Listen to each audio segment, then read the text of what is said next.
ഓം ശ്രീ ഗണേശായ നമ. ഓം ശ്രീ ഗണേശ ശാരദാ ഗുരുഭ്യോ നമ. ഓം സദാശിവസമാരംഭാം ശങ്കരാചാര്യമധ്യമാം അസ്മദാചാര്യപര്യന്താം വന്ദേ ഗുരുപരമ്പരാം.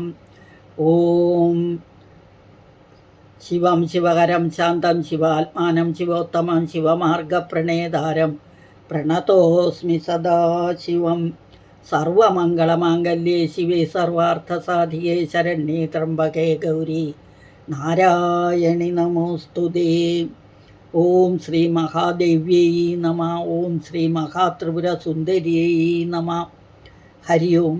ശ്രീ ശങ്കര ഭഗവത്പാദ വിരചിത സൗന്ദര്യലഹരി സ്തോത്ര പഠന പരമ്പരയിലേക്ക് എല്ലാവർക്കും സുസ്വാഗതം, സുദിനം നേരുന്നു. കഴിഞ്ഞ ക്ലാസ്സിൽ 81-ാമത്തെ ശ്ലോകത്തിൽ ദേവിയുടെ അരക്കെട്ടിനെ കുറിച്ചാണ് പഠിച്ചത്. ഇന്ന് നമുക്ക് പഠിക്കേണ്ട ഭാഗം 82-ാമത്തെ ശ്ലോകം, തുടകളെക്കുറിച്ച്. അതിനു മുമ്പ് ഓം സൗന്ദര്യലഹരി കർത്രേ സർവമംഗളദായിനേ ശങ്കരാചാര്യവര്യായ യതിരാജായ തേ നമഃ. ശ്ലോകം 82. കരീന്ദ്രാണാം ശുണ്ഠാൻ കനകകദളീകാണ്ഡപടലീം ഉഭാഭ്യാമൂരുഭ്യാമുഭയമപി നിർജിത്യ ഭവതി സുവൃത്താഭ്യാം പത്യുഃ പ്രണതി കഠിനാഭ്യാം ഗിരിസുതേ വിധിജ്ഞേ ജാനുഭ്യാം വിബുധകരികുംഭദ്വയമസി. ഒന്നുകൂടെ വായിക്കാം. കരീന്ദ്രാണാം ശുണ്ഠാൻ കനകകദളീകാണ്ഡപടലീമുഭാഭ്യാമൂരുഭ്യാമുഭയമപി നിർജിത്യ ഭവതി സുവൃത്താഭ്യാം പത്യുഃ പ്രണതി കഠിനാഭ്യാം ഗിരിസുതേ വിധിജ്ഞേ ജാനുഭ്യാം വിബുധകരികുംഭദ്വയമസി. ഇവിടെ വാക്കുകൾ നോക്കാം. കരീന്ദ്രാണാം ശുണ്ഠാൻ കനകകദളീകാണ്ഡപടലീം ഉഭാഭ്യാം ഊരുഭ്യാം ഉഭയം അപി നിർജിത്യ ഭവതി സുവൃത്താഭ്യാം പത്യുഃ പ്രണതി കഠിനാഭ്യാം ഗിരിസുതേ വിധിജ്ഞേ ജാനുഭ്യാം വിബുധകരികുംഭദ്വയം അസി.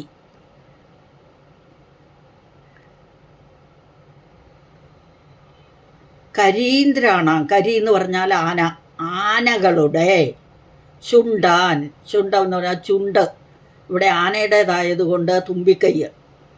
കനകകദളി, കനകം സ്വർണം, കദളി വാഴ, അപ്പോൾ കനകകദളി സ്വർണ്ണവാഴ.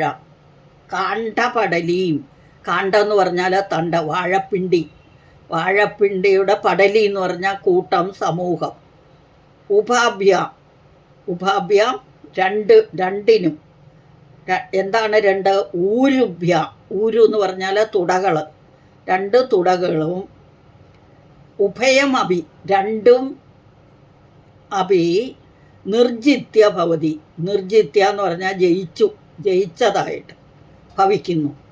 സുവൃത്താഭ്യാം, അത് നല്ല വൃത്തത്തിലുള്ളതാണ്.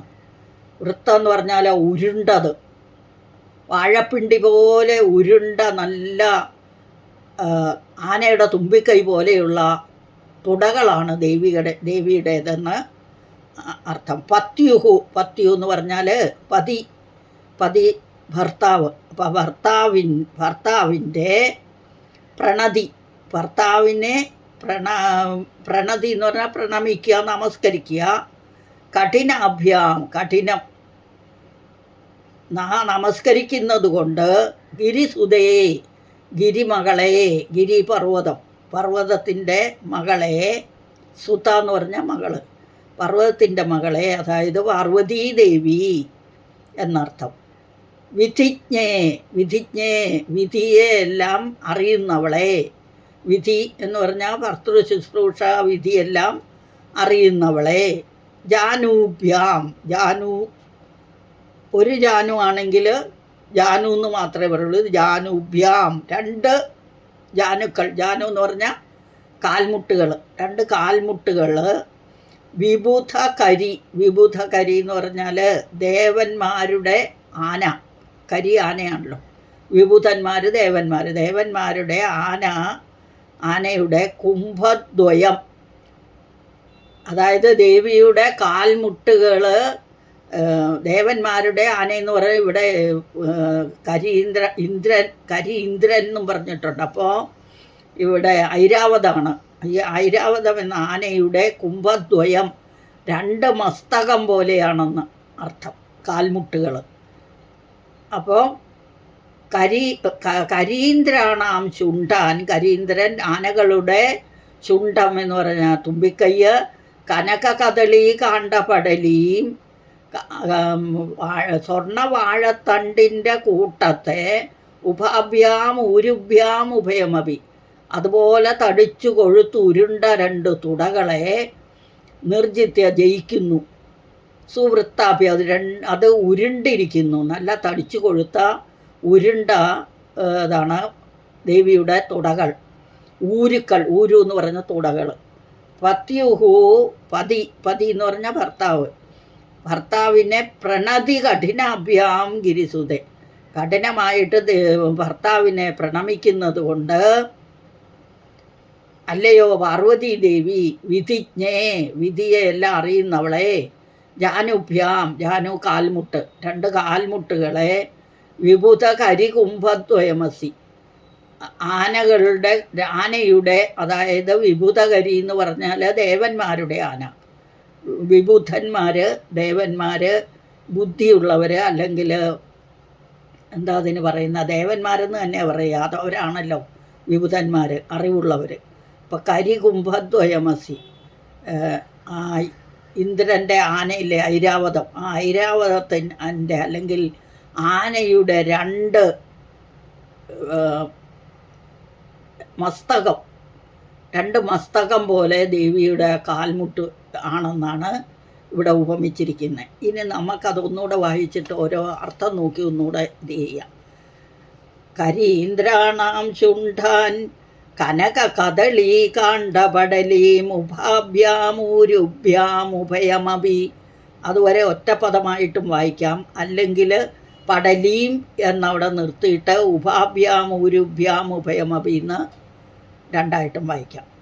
കരീന്ദ്രാണാം ചുണ്ടാൻ കനക കദളി കാണ്ഡപടലീം ഉഭാഭ്യാമൂരുഭ്യാം ഉഭയമപി നിർജിത്യ ഭവതി. സുവൃത്താഭ്യാം പത്യുഃ പ്രണതി കഠിനാഭ്യാം ഗിരിസുതേ വിധിജ്ഞേ ജാനുഭ്യാം വിബുധ കരികുംഭദ്വയമസി. കരീന്ദ്രാണാം ചുണ്ടാൻ, ഗജശ്രേഷ്ഠന്മാരുടെ തുമ്പിക്കൈകളെയും കനക കദളി കാണ്ഡപടലിയും സുവർണമയങ്ങളായ വാഴത്തടയുടെ കൂട്ടത്തെയും, പടലി എന്ന് പറഞ്ഞാൽ കൂട്ടം, സമൂഹം എന്നൊക്കെ അർത്ഥം. ഉപാഭ്യാം ഊരുഭ്യാം, ഉപാഭ്യാം രണ്ട്, ഊരുഭ്യാം തുടകൾ, രണ്ട് തുടകളാൽ, ഉഭയമപി രണ്ടിനെയും നിർജിത്യ ജയിച്ചിട്ട്, ഭവതി സുവൃത്താഭ്യം നിന്തിരുവടി ഭവതി അങ്ങ് ശോഭന വൃത്തങ്ങളായ സുവൃത്താഭ്യം, സു എന്ന് പറഞ്ഞാൽ നല്ലത്, നല്ല ശോഭനമായ വൃത്തങ്ങളായ ആ രണ്ട് തുടകളെ ജയിച്ചിട്ട് എന്നർത്ഥം. പത്യു പ്രണതി കഠിനാഭ്യാം, പ്രതിദിനം ദിവസവുമുള്ള ഭർത്തൃനമസ്കാരങ്ങളാൽ, ഭർത്താവിനെ ദിവസവും നമസ്കരിക്കുന്നതുകൊണ്ട് കഠിനങ്ങളായ എന്നർത്ഥം. ഗിരിസുതേ, അല്ലയോ പാർവതി, ഗിരി പർവ്വതാണ്, സുത മകളാണ്, പർവ്വത മകളെ. വിധിജ്ഞേ എന്ന് പറഞ്ഞാൽ വിധിയെല്ലാം അറിയുന്ന, ഏത് വിധിയാ? ഭർത്തൃ ശുശ്രൂഷാദി വിധികളെ, വേദവിധികളെ അറിയുന്നവളെ. ദേവിയെ വിളിച്ചത് ആ സംബോധനയാണ്. ജാനുഭ്യാം, രണ്ട് മുട്ടുകളാൽ, കാലിൻ്റെ മുട്ടിനെയാണ് ജാനു എന്ന് പറയുന്നത്, അപ്പോൾ ആ രണ്ട് മുട്ടുകളാൽ വിബുധ കരികുംഭദ്വയമസി ഐരാവതത്തിൻ്റെ രണ്ട് മസ്തക കുംഭങ്ങളെയും ജയിച്ചു എന്ന് രണ്ടിനെയും ജയിച്ചിട്ട് എന്നർത്ഥം. അപ്പം ഇവിടെ അർത്ഥം മുഴുവനായിട്ട് നോക്കുകയാണെങ്കിൽ എങ്ങനെയാണ് പറയുക? അല്ലയോ പർവ്വതരാജപുത്രി എന്ന് സംബോധന ആദ്യം എടുത്തിട്ട് നിന്തിരുവടി രണ്ട് തുടകളാൽ ഗജശ്രേഷ്ഠന്മാരുടെ തുമ്പിക്കൈകളെയും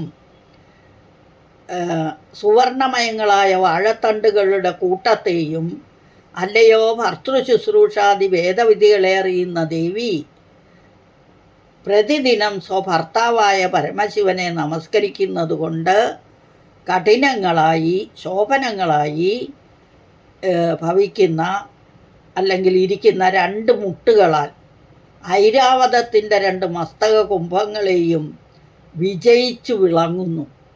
അപ്പോൾ ആ മസ്തകത്തെ വിജയിക്കുന്ന തരത്തിലുള്ളതാണ് ദേവിയുടെ കാൽമുട്ടുകളെന്ന് സാരം. ഉപമ അലങ്കാരമാണ് ഇവിടെ. ഒന്നുകൂടെ വായിക്കാം. കരീന്ദ്രാണാം ശുണ്ഠാൻ കനകകദളീ കാണ്ഡപടലീം ഉഭാഭ്യാം ഊരുഭ്യാം ഉഭയമപി നിർജിത്യ ഭവതി സുവൃത്താഭ്യാം പത്യുഃ പ്രണതി കഠിനാഭ്യാം ഗിരിസുതേ വിധിജ്ഞേ ജാനുഭ്യാം വിബുധ കരികുംഭദ്വയമസി. അല്ലയോ പർവ്വതരാജപുത്രി, നിന്തിരുവടി രണ്ട് തുടകളാൽ ഗജശ്രേഷ്ഠന്മാരുടെ തുമ്പിക്കൈകളെയും സുവർണമയങ്ങളായ വാഴത്തണ്ടുകളുടെ കൂട്ടത്തെയും അല്ലയോ ഭർത്തൃ ശുശ്രൂഷാദി വേദവിധികളെ അറിയുന്ന ദേവി, പ്രതിദിനം ഭർത്താവായ പരമശിവനെ നമസ്കരിക്കുന്നത് കൊണ്ട് കഠിനങ്ങളായി ശോഭനങ്ങളായി ഇരിക്കുന്ന രണ്ട് മുട്ടുകളാൽ ഐരാവതത്തിൻ്റെ രണ്ട് മസ്തക കുംഭങ്ങളെയും വിജയിച്ചു വിളങ്ങുന്നു എന്ന് സാരം. കരീന്ദ്രാണാം ശുണ്ഠാൻ കനകകദളീ കാണ്ഡപടലീം ഉഭാഭ്യാമൂരുഭ്യാം ഉഭയമപി നിർജിത്യ ഭവതി. ജിത്യ എന്ന് പറഞ്ഞാൽ ജയിച്ചിട്ടെന്നർത്ഥം. നിർജിത്യ എന്ന് പറഞ്ഞാൽ ഒന്നും നിതരാം ജിത്യ, നിതരാം ജയിച്ചിട്ട് എന്ന്. സുവൃത്താഭ്യാം പത്യുഃ പ്രണതി കഠിനാഭ്യാം ഗിരിസുതേ വിധിജ്ഞേ ജാനുഭ്യാം വിബുധ കരികുംഭദ്വയമസി. കുംഭദ്വയം രണ്ട് കുംഭങ്ങൾ ആണ് ദ്വയം എന്ന് പറഞ്ഞാൽ രണ്ടിനെ കാണിക്കുന്ന. അല്ലയോ പർവ്വതരാജപുത്രി, നിന്തിരുവടി രണ്ട് തുടകളാൽ ഗജശ്രേഷ്ഠന്മാരുടെ തുമ്പിക്കൈകളെയും സുവർണമയങ്ങളായ വാഴത്തണ്ടുകളുടെ കൂട്ടത്തെയും അല്ലയോ ഭർത്തൃ ശുശ്രൂഷാദി വിധികളെല്ലാം അറിയുന്ന അല്ലയോ ദേവി, പ്രതിദിനം സ്വന്തം ഭർത്താവായ പരമശിവനെ നമസ്കരിക്കുന്നത് കൊണ്ട് കഠിനങ്ങളായി ശോഭനങ്ങളായി ഇരിക്കുന്ന രണ്ട് മുട്ടുകളാൽ, മുട്ടുകുത്തിയാണല്ലോ നമസ്കരിക്കുന്ന സ്ത്രീകൾ, രണ്ട് മുട്ടും എല്ലാ അംഗങ്ങളും നിലത്ത് മുട്ടിക്കില്ല. പെരുവിരലുകളും കാൽമുട്ടുകളും തലയും മാത്രമേ മുട്ടിക്കുള്ളൂ. അങ്ങനെയാണ് നമസ്കരിക്കുന്നത്. അതാണ്. അപ്പോൾ ആ മുട്ടുകൾ കഠിനമായിട്ട് നമസ്കരിക്കുന്നത് കൊണ്ട് ശോഭനമായിരിക്കുന്ന മുട്ടുകളാൽ അത് ഐരാവതത്തിൻ്റെ രണ്ട് മസ്തകങ്ങളെയും വിജയിച്ചു വിളങ്ങുന്നു, വിജയിച്ചിരിക്കുന്നു എന്ന് സാരം. അടുത്ത ക്ലാസ്സിൽ അടുത്ത ശ്ലോകങ്ങളായിട്ട് വരുന്നവരെ ഹരിയോം. സകലം ശ്രീദേവ്യാർപ്പണമസ്തു. അമ്മേ നാരായണ.